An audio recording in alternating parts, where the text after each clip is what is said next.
I certainly think that Hillary is going to win, but I also think that 18 months of this election it has been incredibly damaging to the United States around the world.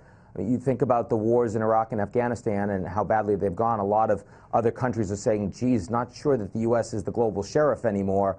You look at this election and what both candidates have said about trade. You look at what it says about our democracy.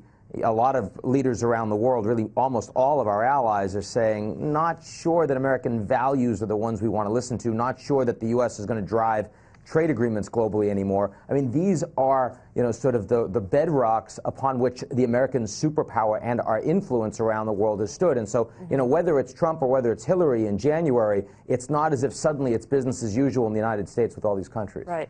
Is this the G0 world that you've been talking about, you've written about, in which there's a power vacuum in global governance, and what happens in that vacuum?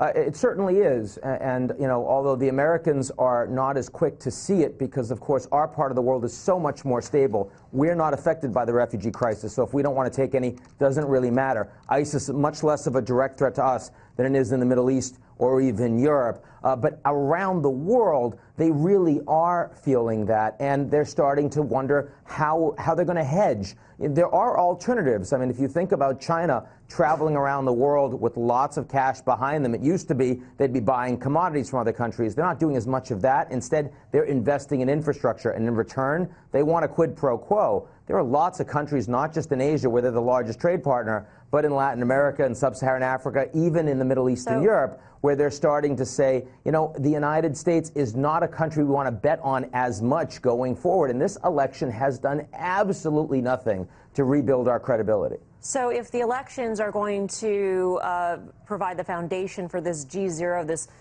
vacuum in global leadership, who then fills that vacuum? I mean, I'm just trying to connect the dots here in terms of the impact of this election is going to tip the balance of power around the world to what country? Well, that's the point. I mean, if there were another country, life would be much easier. In the Middle East, it's going to tip the balance to the Saudis a little, to the Iranians a little bit more, to the Turks a little. I mean, Israel plays a role, which is one of the reasons why the Middle East is exploding right now and why you have so many conflicts, so many failed states. That's going to grow. In Europe, I mean, they used to be the most important allies of the United States in the world, but Brexit is going to be a very long and indeterminate process. Merkel's likely to win again, but much weakened, and populism is growing much faster in Europe, frankly, than it is in the United States, even given what we've seen here. In Asia, there will be a lot of tilting towards China. So China is starting to fill that vacuum across the region. You've seen that in the Philippines with the new president there, Mr. Duterte, saying he wants a separation from the United States.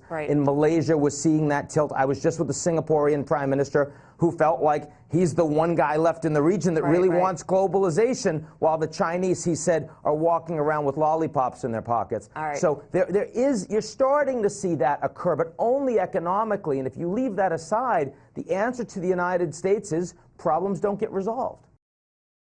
Hey there, thanks for checking out CNBC on YouTube. Be sure to subscribe to stay up to date on all of the day's biggest stories. You can also click on any of the videos around me to watch the latest from CNBC. Thanks for watching.